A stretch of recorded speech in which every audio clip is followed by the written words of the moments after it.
There was a study that came out that you recently wrote about for Truthout that showed that since this law went into effect in Texas, and again, parts have been stricken down, but since it's gone into effect, at least I think it's 100,000 Texan have actually attempted to end their own pregnancies, correct?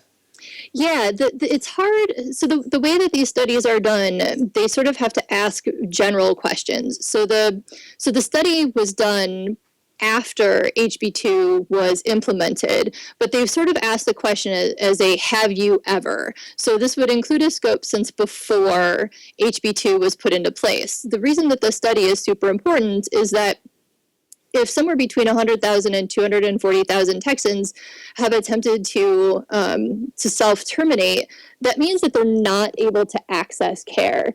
In this country, in every single state, this is certainly not Texas specific, it is illegal to end your own pregnancy. It is illegal to induce your own miscarriage by any means. And so there is a specific legal risk to attempting to terminate your own pregnancy, no matter how you decide to do it, You whether can or be not prosecuted for this, theoretically.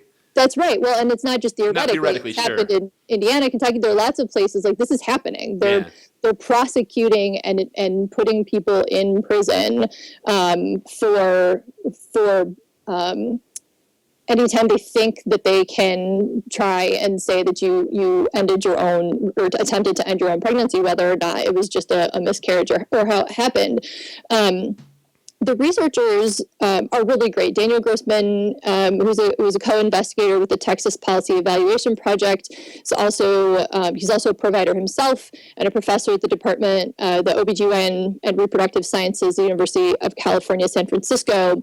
The way that this study reads, if people just want like what it boils down to, is that the women that they interviewed, as they were asking them whether or not they or anyone that they know, sort of that like, has your best friend ever, right, to make them more comfortable answering the question, as they were asking women how they attempted to self-induce and why they attempted to self-induce, overwhelmingly, the respondents say it's because they had trouble accessing clinic-based care. Almost every single person who responded who had attempted to self-induce would have preferred to have a clinic-based experience. And the women who used misoprostol, which is one of the two abortion drugs that are used in a medication abortion regimen, they were all successful. You can get your hands on it if you sort of know where to look or you live along the border. You're able to go across the border into Mexico. Often those drugs don't come with instructions. That's part of the danger, is whether or not you are able to get your hands on a protocol that's safe, how far along you are, what your medical history is. So even though the drugs are safe, and this is really, really important because anti-abortion advocates and legislators would like you to think when we talk about something like this and we say that self-induction is dangerous, when we say that... They're like, see, abortion's dangerous. These drugs, which is not the case. It's clearly the case is it's a bad idea for you to self-prescribe anything. That's sort of like, right. That's why doctors go to medical school. That's why they have, that's why you actually have to get prescriptions for things. It's so you just don't go, to gobble up random drugs on your own thinking, oh, I saw it online, I can do this. It's not that these drugs are not safe. It's just that self-prescribing and self-diagnosing is unsafe. Well, part of that is unsafe. So the drugs are actually relatively safe. And there are ways to get, I have to be very careful how I say this and very careful how it's said on your show so as not to get you in trouble. But there are places where you can get the information on the protocol. There are places where you can, it's being done specifically a lot internationally in places where abortion is illegal. They're getting people the drugs and they're helping them know how to use them safely. That all can be done in any area where access is limited. Right. I'll just leave it at that.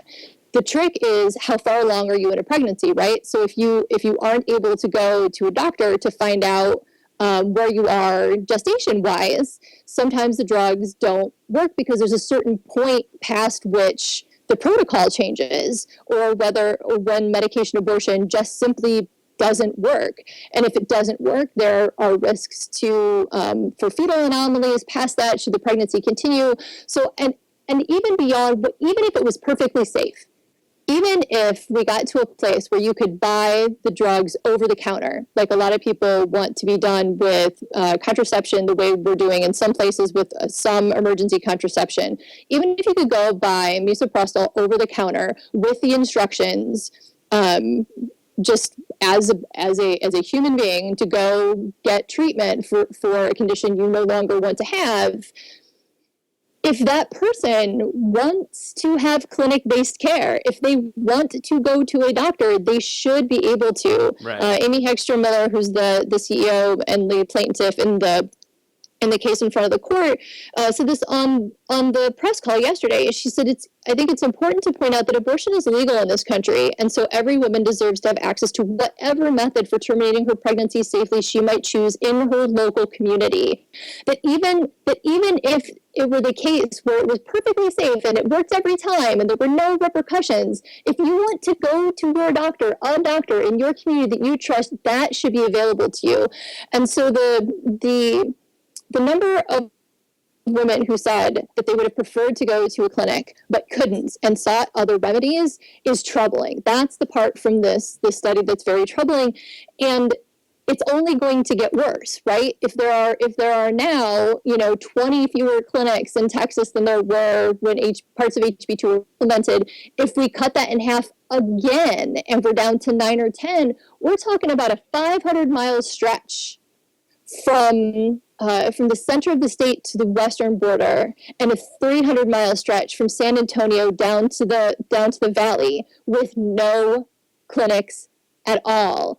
And that doesn't just mean no abortion access, right? That also means lack of contraception access. Texas has cut their contraception funding something like 65%. It's no wonder unplanned pregnancies are spiking in the state. People can't get their hands on birth control. Imagine that.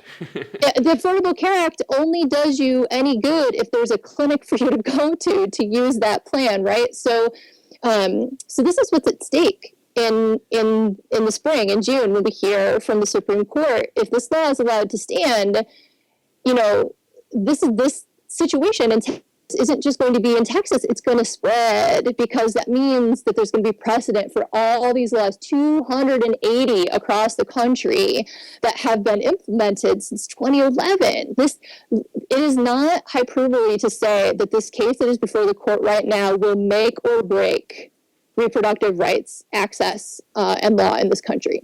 It's so infuriating that here we are in 2015. This thing is abortion is completely and utterly legal. It is legal in the United States, and we're having to have this conversation about people having to find ways to self-terminate. That is so insulting, yeah. and so insulting to women. But on the other hand, I mean, I guess if we want to look at the other side, Katie, I guess what they're trying to do, they're trying to protect women. Do you ever think about that? That maybe they're trying to protect them, and that's why that this is happening, just because, you need protection, like a damsel in distress or something like that?